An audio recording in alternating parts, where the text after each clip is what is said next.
Hi friends, எல்லாருக்கும் வணக்கம். Evening routine ஆரம்பிச்சாச்சு. ஈவினிங் ஸ்நாக்ஸ் தான் ரெடி பண்ண போகிறேன். ஈவினிங் ஸ்நாக்ஸ் இன்றைக்கி தேங்காய் வச்சு ரெடி பண்ண போகிறேன். தேங்காய் வச்சு ஒரு சிம்பிளான டிஷ் எல்லாருக்குமே மேக்ஸிமம் எல்லாருக்குமே தெரிஞ்சிருக்கும். அந்த டிஷ் தான் இன்றைக்கி ரெடி பண்ண போகிறேன். வாங்க டிஷ்ஷுக்கு ப்ரிப்பேர் பண்ணலாம். இந்த தேங்காய் பற்றி ஒரு இன்ட்ரெஸ்டிங்கான விஷயம் உங்களுக்கு நான் ஷேர் பண்ணுறேன். தேங்காய் வந்து நம்ம ஒரு ஃபுட்டு கிடையாது. அதனோட தாய் வீடு வந்து நம்ம நாடு கிடையாது. இந்த தேங்காய் வந்து இந்தோனேஷியாவிலேருந்து கடல் வழியே நம்ம இலங்கைக்கு தான் வந்திருக்கு. இலங்கையிலேருந்து அப்படியே நம்ம கேரளாவிலேருந்து நம்ம தமிழ்நாட்டில் நம்ம தேங்காய் மேக்ஸிமம் யூஸ் பண்ணுறோம். ஆனால் கேரளாவில் தேங்காய் இல்லாமல் சாப்பாடே இருக்காது. அந்தளவுக்கு அவங்க அதை தேங்காயை யூஸ் பண்ணுறாங்க. தேங்காய் எல்லாருக்கும் நல்லது அப்படின்னு தெரியும். நம்ம எப்படியெல்லாம் அதை நம்ம யூஸ் பண்ணிகிட்ருக்கோங்கிறத தான் நம்ம பார்க்கணும். மேக்ஸிமம் நம்ம வந்து இப்போ தேங்காயோட யூசேஜ் வந்து கம்மியாக இருக்குன்னு தான் நான் சொல்லுவேன். நம்ம முன்னாடி இருந்த முன்னோர்கள் வந்து தேங்காய் அதிகமாக யூஸ் பண்ணிகிட்டு இருந்தாங்க. இப்போ நம்ம கொஞ்சம் கம்மி பண்ணிட்டோம். ஏன்னா நம்ம நிறைய அதர் ஃபுட்ஸ்லாம் டேஸ்ட் பண்ண ஆரம்பிச்சிட்டோம்ல. அதனால் இந்த ஃபுட்லாம் கம்மி பண்ணிட்டோம். நீங்களும் இந்த டிஷ் ட்ரை பண்ணி பாருங்கள், உங்களுக்கு பிடிக்கும். இப்போ டிஷ்க்கு போனால் ஸ்டார்ட் பண்ணலாம். நான் ஒரு தேங்காய் எடுத்து திருவி வச்சுருக்கேன் பாருங்கள். ஒரு ஃபுல் தேங்காய் எடுத்து திருவி வச்சுருக்கேன். ஃபுல் தேங்காய் போதும், அது அப்படியே இருக்கட்டும். இப்போ மாவு எடுத்துக்கலாம். மாவு வந்து பச்சரிசி மாவு தான் நான் யூஸ் பண்ணுவேன். பச்சரிசி மாவில் வந்து பாருங்கள், பச்சரிசி மாவு தான் நான் இப்போ எடுத்திருக்கேன். பச்சரிசி மாவு நான் இடியப்பத்துக்கு வச்சுருக்க மாவு தான் எடுத்திருக்கேன். அந்த மாவு நமக்கு தேவையான அளவுக்கு எடுத்துக்கலாம். அந்த மாவு எடுத்துகிட்டு நம்ம எப்போதும் நார்மலாக கொழுக்கட்டைக்கு செய்கிற மாதிரி தான் பிசையணும். அந்த மாவு தான் அது கூட கொஞ்சம் நம்ம டேஸ்ட்டுக்கு அந்த கொழுக்கட்டையோட டேஸ்ட்டுக்காக நம்ம உப்பு மட்டும் ஆட் பண்ணால் போதும். வேறு எதுவும் ஆட் பண்ண தேவையில்லை. நமக்கு இந்த மாவு எடுத்துகிட்டு நார்மல் ஹாட் வாட்டர்லாம் வேண்டாம். நம்ம பச்சை தண்ணி தான் நான் ஊற்றி எப்போதுமே பிசைவேன். ஆனால் நல்லா பிசையும் போது அந்த கரெக்டாக அந்த ஸ்டேஜுக்கு இருக்கிற மாதிரி பிசைஞ்சுக்கணும். ரொம்ப தண்ணி ஆகிடக்கூடாது. இப்போ சால்ட் மட்டும் ஆட் பண்ணிவிட்டு தண்ணி ஊற்றி பிசைஞ்சுக்கலாம். சால்ட் மாவு ஃபுல்லாக அதுக்கு ஏற்ற மாதிரி சால்ட்டெல்லாம் கிடையாது. சும்மா ஒரு நம்ம அந்த மாவு வந்து ஒன்றுமே இல்லாத மாதிரி ஒரு டேஸ்ட் இருக்கும். அதுக்காண்டி அந்த சால்ட்டு அதுக்கு தண்ணி ஊற்றி நல்லா பதமாக பிசைஞ்சுக்கோங்க. தண்ணி ஊற்றும் போது நிறைய ஊற்றிடாதீங்க. கொஞ்சம் கொஞ்சமாக பிசைஞ்சிட்டு அதுக்கப்புறமா நம்ம தேவையான அளவு தண்ணி ஊற்றி பிசைஞ்சிக்கலாம். கரெக்டாக ரொம்ப தண்ணி ஊற்றிட்டோம்னா நமக்கு தட்ட முடியாது, ரொம்ப கொலன்னு ஆகிடும். கொஞ்சம் கொஞ்சமாக பிசைஞ்சிட்டு அதுக்கப்புறம் பிசைங்க. நம்ம எப்போதும் சப்பாத்திக்கு பிசைகிற மாதிரியே இருக்கணும். ஆனால் கொஞ்சம் மெதுன்னு இருந்தால் நமக்கு தட்டுறதுக்கு ஈஸியாக இருக்கும். ரொம்ப ஹார்டாக இருந்தாலும் நமக்கு ப்ரெஸ் பண்ணுறதுக்கு தான் இருக்கும். பாருங்கள், இந்த ஸ்டேஜுக்கு நம்ம பிசைஞ்சு எடுத்துக்கலாம். இது பிசைஞ்சு இப்போ எடுத்தாச்சு. நெக்ஸ்ட்டு நான் இதை அப்படியே வச்சுட்டு நம்ம அடுத்து இலையை கட் பண்ண ஆரம்பிச்சிடலாம். நான் இன்றைக்கி இலையில தான் நான் செய்வேன். சப்போஸ் உங்களுக்கு வாழை இலை கிடைக்கல அப்படின்னா நீங்கள் நார்மலாக கையிலே தட்டிக்கலாம். நான் எப்போதுமே இலையில தான் செய்வேன்.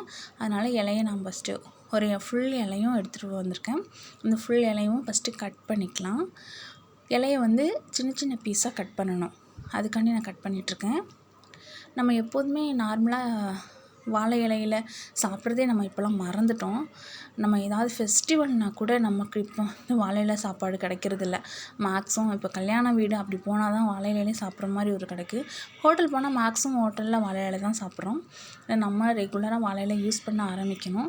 நம்ம சாப்பிட்றதுக்காண்டி நம்ம குழந்தைங்களும் அடுத்து வர்றவங்களும் அதை ஃபாலோ பண்ணுவாங்க. இப்போ வாழை இலை பாருங்கள், 2ஆக கட் பண்ணிட்டேன். இதுக்கப்புறம் அதை வந்து சின்ன பீஸாக கட் பண்ணுவேன். எனக்கு கொழுக்கட்டை நார்மல் சைஸில் இருந்தால் போதும். ஏன்னா ரொம்ப பெருசாக இருந்தால் என் குழந்தைங்க லைக் பண்ண மாட்டாங்க. அதனால நான் நார்மல் சைஸ், இந்த சைஸு எனக்கு ஓகே, இந்த சைஸில் நான் கட் பண்ணிக்கிறேன். இப்போ பாருங்கள், ரெண்டு பீஸையும் அந்த சைஸில் கட் பண்ணி எடுத்துக்கலாம். சப்போஸ் உங்களுக்கு இலை கிடைக்கல அப்படிங்கிற பட்சத்தில் நீங்கள் வந்து கையில் தட்டிக்கலாம். நான் கையில் தட்டுறது எப்படின்ட்டும் சொல்கிறேன். அதுவும் நார்மல் தான். நம்ம இலையில செய்யும்போது இன்னும் டேஸ்ட் நல்லாயிருக்கும். நமக்கு அது நியூட்ரிஷன் அளவுக்கும் நமக்கு அது நல்லது. அதனால தான் நான் இப்போ இலையில தட்டுறேன்.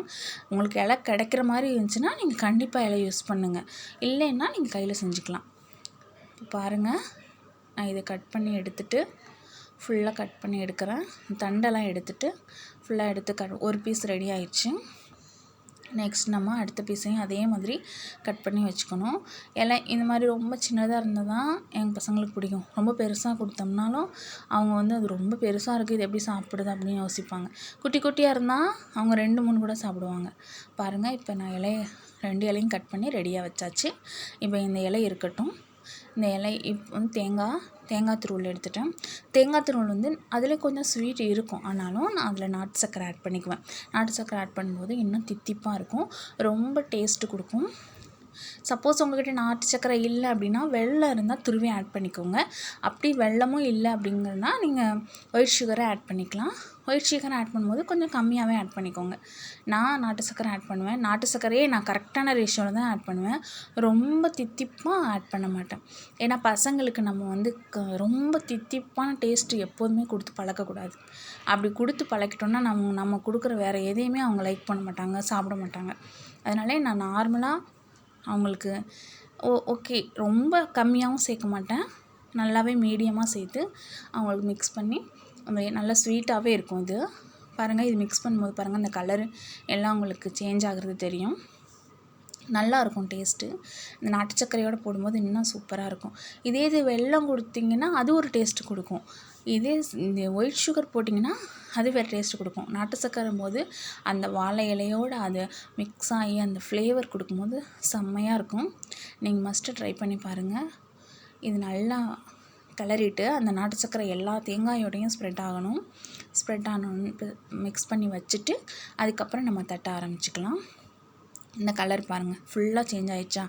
இந்த மாதிரி சேஞ்ச் ஆயிரும். ஃபுல் ஸ்வீட்டு தான் அதில் இருக்கும். இந்த மாவோடு வெந்து சாப்பிடும்போது வேறு லெவலில் இருக்கும். இது ரெடி பண்ணி வச்சாச்சு. இப்போ நம்ம வந்து இந்த இலையை எடுத்துக்கலாம். இலையை எடுத்துகிட்டு நம்ம தட்ட ஆரம்பிக்க போகிறோம். ஒரு ரெகுலராக நம்ம ஒவ்வொரு இலையாக தான் தட்டி எடுக்க போகிறோம். அதனால் எடுத்து வச்சுக்கோங்க. கொஞ்சோண்டு ஒரு கிண்ணத்தில் தண்ணி மட்டும் எடுத்து வச்சுக்கோங்க. அந்த தண்ணி எதுக்குன்னா, நம்ம இலையை எடுத்துகிட்டு நான் ஆல்ரெடி வாஷ் பண்ணி இலையை எடுத்து வந்துட்டேன். இது எதுக்குன்னா, நம்ம மாவை எடுத்து அதில் ஸ்ப்ரெட் பண்ணுறதுக்காண்டி. நீங்கள் தண்ணி வச்சிட்டிங்கன்னா ஈஸியாக அவங்களால ஸ்ப்ரெட் பண்ண முடியும். அதனால தான் நான் தண்ணி எடுத்து வச்சுருக்கேன். இப்போ இதை வச்சு நான் ஸ்ப்ரெட் பண்ண போகிறேன். நல்லா உங்களுக்கு பிடிச்ச மாதிரி நீங்கள் நான் இவ்வளோ ஒரு பால் சைஸ் எடுத்திருக்கேன். சின்ன பால், ஒரு நம்ம சப்பாத்திக்கு எடுக்கிற அளவோட கம்மியாக தான், அது சப்பாத்தி அளவு கூட வச்சுக்கலாம், அந்தளவு எடுத்திருக்கேன். இந்த இலை ஃபுல்லாக நம்ம ஸ்ப்ரெட் பண்ணலாம். எவ்வளோ தூரம் நீங்கள் மெல்லிஸாக ஸ்ப்ரெட் பண்ணுறீங்களோ அந்த அளவுக்கு செம்ம டேஸ்ட்டாக இருக்கும். நம்ம கனமாக தட்டினோம்னா அந்த மாவு ரொம்ப அதிகமாக இருக்க மாதிரி இருக்கும். அதனால் நீங்கள் ஃபுல்லாக வாழை இலை ஃபுல்லாக நீங்கள் முடிஞ்ச வரைக்கும் ஸ்ப்ரெட் பண்ணிக்கோங்க. ஃபுல்லாக எவ்வளோ தூரத்துக்கு அந்த மாவு ஸ்ப்ரெட் ஆகுதோ அந்த தூரத்துக்கு நல்லா ஸ்ப்ரெட் பண்ணிக்கோங்க. ஸ்ப்ரெட் பண்ணி முடிச்சுட்டு அதுக்கு பாருங்கள், இந்த ஒரு இலையிலே எனக்கு அந்த ஈக்குவலாக அந்த சைஸ் இதாகிடுச்சு. இப்போ இதை முடிச்சுட்டு இதுக்குள்ளே நம்ம இந்த ஸ்வீட்டை வைக்க போகிறோம். இந்த ஸ்வீட்டு வைக்கும்போது இவ்வளோ பெருசாக இருக்குது, நிறையா வைக்கணுமா, இது 2-3 இதுக்கு காலியாகிடும்னு நினைக்காதீங்க. நான் இந்த ஸ்பூன் பாருங்கள், நான் இந்த ஸ்பூனில் 1 ஸ்பூன் அளவுக்கு நான் வைப்பேன். அந்த இது போதும், இந்த அளவுக்கு வச்சாவே போதும். இது ஃபுல்லாக வச்சு ஸ்ட்ரெயிட்டாக ஸ்ப்ரெட் பண்ணிவிட்டு இந்த அளவுக்கு நமக்கு போதும், இதுக்கு மேலே வைக்க தேவையில்லை. இது நீங்கள் இதை அப்படியே வச்சு உங்களுக்கு வேணும்னா நீங்கள் இன்னும் கொஞ்சம் வச்சுக்கலாம். இல்லை இது நான் இவ்வளோ தான் வைப்பேன், இதுக்கு மேலே வைக்க மாட்டேன். இன்னும் கூட நீங்கள் வேணும்னா நிறைய வச்சா நல்லாயிருக்குன்னா நீங்கள் வச்சுக்கலாம். நான் இவ்வளோ 1 ஸ்பூன் வைப்பேன் மினிமம், அவ்வளோதான். இது எப்படியே வச்சுட்டு நம்ம எதுவும் பண்ண போகிறதில்ல. அப்படியே இலையை நான் அப்படியே மூட போகிறேன். அது ஆட்டோமேட்டிக்காக 2 மாவும் க்ளோஸ் ஆகி ஒட்டிக்கிறோம். பாருங்கள், 2 பக்கம் நல்லா க்ளோஸ் ஆகிடுச்சா? இது எல்லாம் அவ்வளோதான். அப்படியே சுற்றி இந்த எண்ட்லேருந்து இந்த எண்டு வரைக்கும் அப்படியே ப்ரெஸ் பண்ணிவிட்டு அப்படியே நம்ம வச்சிட வேண்டியதான். இதுக்கு மேலே ஓப்பனே ஆகாது. நம்ம பாயில் பண்ணிவிட்டு நம்மளாம் இலையை எடுத்தால் தான் அது ஓப்பன் ஆகும். இதை அப்படியே எடுத்து வச்சுக்க வேண்டியதான். பாருங்கள், ஒரு ஷேப் வந்துருச்சா நமக்கு?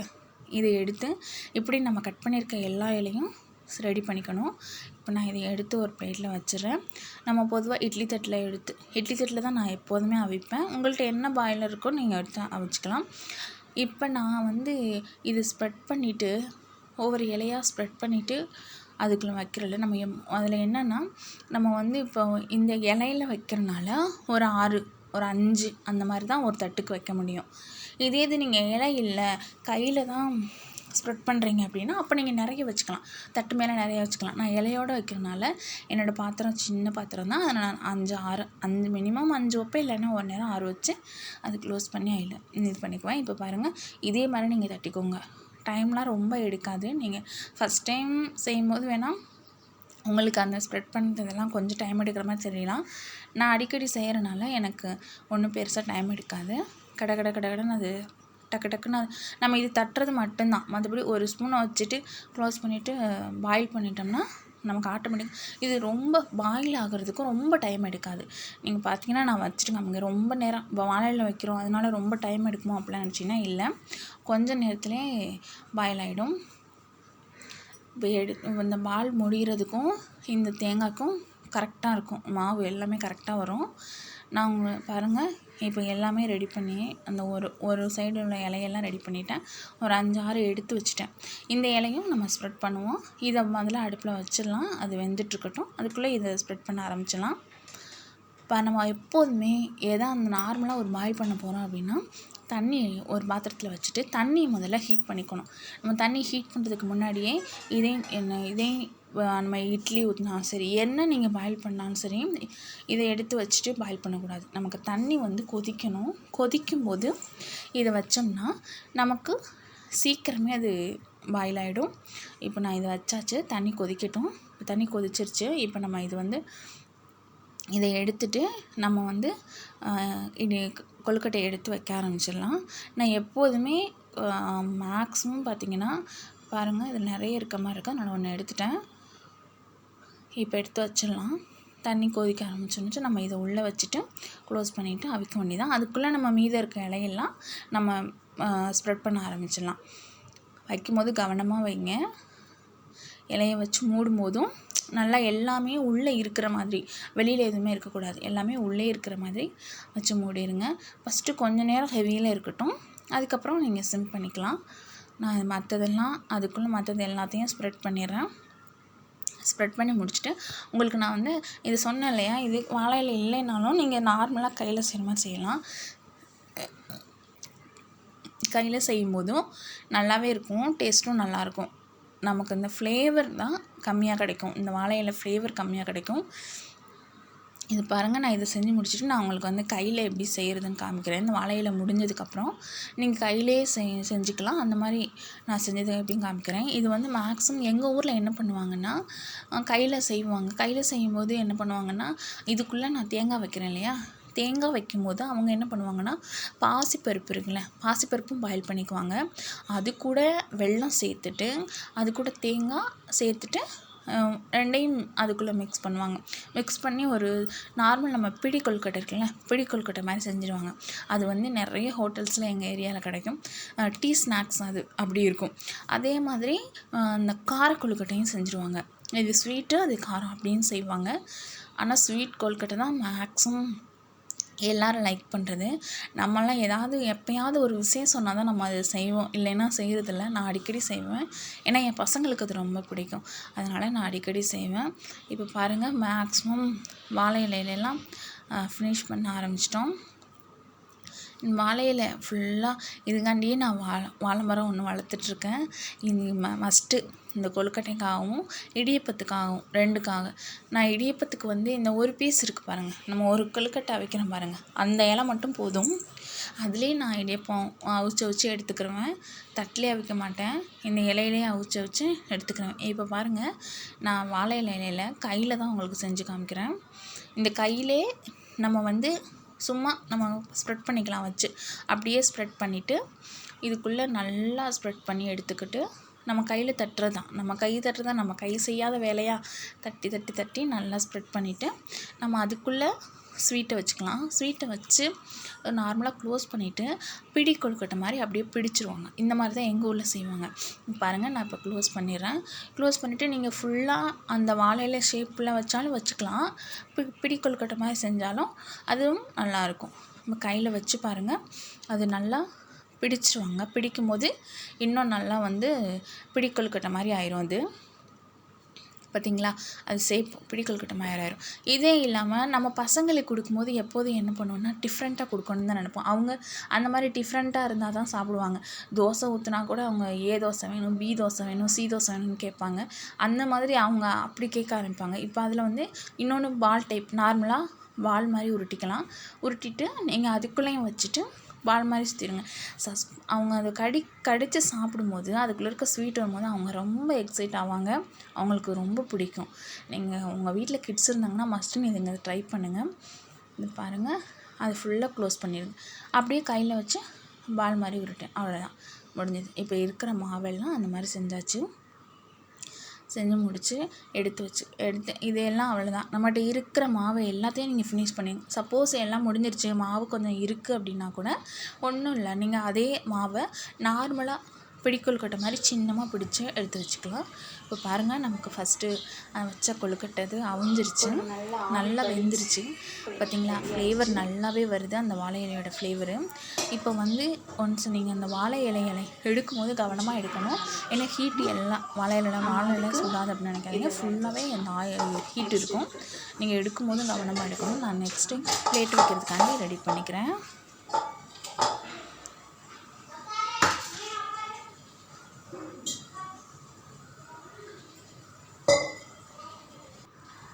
இப்போ எல்லாம் ஆவியெல்லாம் வர ஆரம்பிச்சிருச்சு. நம்ம இதை வந்து இப்போ நம்ம எடுத்துக்கலாம். ஃப்ளேவர் அப்படியே கம்மன்னு வருது. நமக்கு ஸ்மெல் அந்த நார்மலாக நம்ம இதை வந்து பாயில் பண்ணுறதுக்கும் அதில் இலை வச்சு பண்ணுறதுக்கும் ஸ்மெல் வருது. மேக்ஸிமம் நம்ம தேங்காய் எல்லாருமே வந்து பச்சையாகவே சாப்பிட ஆரம்பிக்கும். தேங்காய் அப்படின்னு நம்ம சொல்லுவோம், ஆனால் அது வந்து தென்னை மரத்தோட பழம். அதனுடைய பழத்தை தான் நம்ம வந்து தேங்காய்னு சொல்லிகிட்ருக்கோம். தென்னை மரத்தோட பழத்துக்கு பேர் வந்து தேங்காய் ஆயிடுச்சு. ஏன்னா அது வெளியில் வந்து அந்த வெளியில் அந்த பச்சையாக அந்த காயாக இருக்கிறனால, நாரோட இருக்கிறனால நம்ம தேங்காய்னு தான் சொல்கிறோம். உங்கள் குழந்தைங்களுக்கும் நீங்கள் தேங்காய் வந்து பச்சையாகவே கொடுக்க ஆரம்பிங்க. இப்போ நீங்கள் பொரியல் பண்ணால் காய் நம்ம எவ்வளோ போடுறோமோ, ஒரு 1/4 கிலோ காய் கூட நீங்கள் பொரியல் பண்ணுறீங்கன்னா அதில் நீங்கள் தேங்காய் நல்லா 1 மூடி தேங்காய் திரும்பி போட்டுருங்க. ஈக்குவலாக அந்த தேங்காய் இருக்கணும். அதே மாதிரி நீங்கள் தேங்காய் போட்டுட்டு ரொம்ப நேரம் கிண்ட வேண்டாம். பொரியலை முடிச்சுட்டு கூட அடுப்பு ஆஃப் பண்ணிட்டு நீங்கள் தேங்காய் ஆட் பண்ணி மூடி வச்சுருங்க.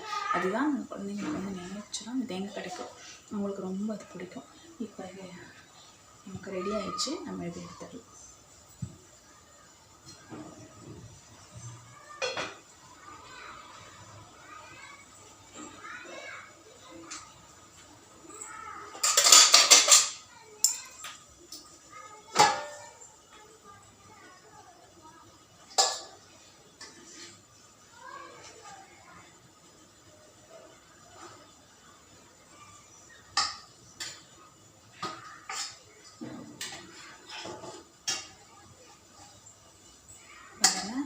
நான் எல்லாம் எடுத்து வச்சிட்டேன். இந்த க்ரீனிஷ் கலர் நம்ம பார்க்கணும் அப்படி இருக்க ஸ்மெல்ல. நான் இதையும் மிக்ஸ் பண்ணுறேன்.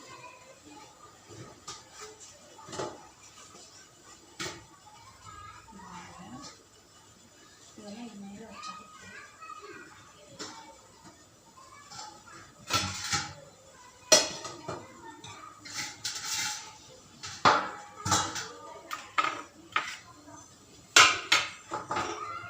எப்படி இருக்கும் நீங்கள் பார்க்கணும்ல, தெரியுதா? ஆவி பறக்குதா? ஆவி நல்லா பறக்கும்னு நினைக்கிறேன். நல்லாவே வெந்துருச்சு. இதை நான் உங்களுக்கு கட் பண்ணி காமிக்கிறேன். அப்படின்னா உங்களுக்கு உள்ள ஸ்டஃபிங், எந்த ஸ்டஃபிங்குமே வெளியில் வராது. நம்ம அவியும் எதுவுமே வெளியில் வராது. ஃபுல்லாக அப்படியே சூப்பராக இருக்கும் பாருங்கள். இதை நான் கட் பண்ணி காமிக்கிறேன். கட் பண்ணியாச்சா?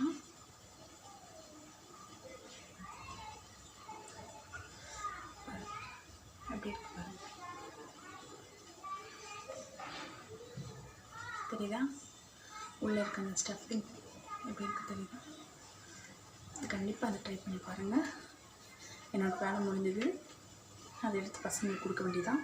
இது ஒன்று பாயில் ஆகிட்டுருக்கு, க்ளோஸ் பண்ணிக்கலாம். கண்டிப்பாக இந்த வீடியோ உங்களுக்கு பிடிச்சிருக்கும். உங்களுக்கு இந்த வீடியோ பிடிச்சிருந்துச்சுன்னா லைக் பண்ணுங்கள், ஷேர் பண்ணுங்கள், வீடியோ சப்ஸ்கிரைப் பண்ணுங்கள். நான் இன்னொரு வீடியோவில் உங்களுக்கு சொல்லிக்கிறேன். பாய். ஒரு நான் டேஸ்ட் பண்ணிவிட்டு உங்களுக்கு டேஸ்ட் எப்படி இருக்குன்னு சொல்கிறேன்.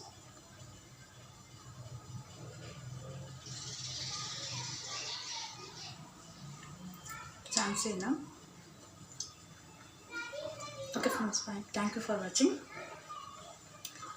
சேனல் சப்ஸ்கிரைப் பண்ண மறந்துடாதீங்க. Thank you so much.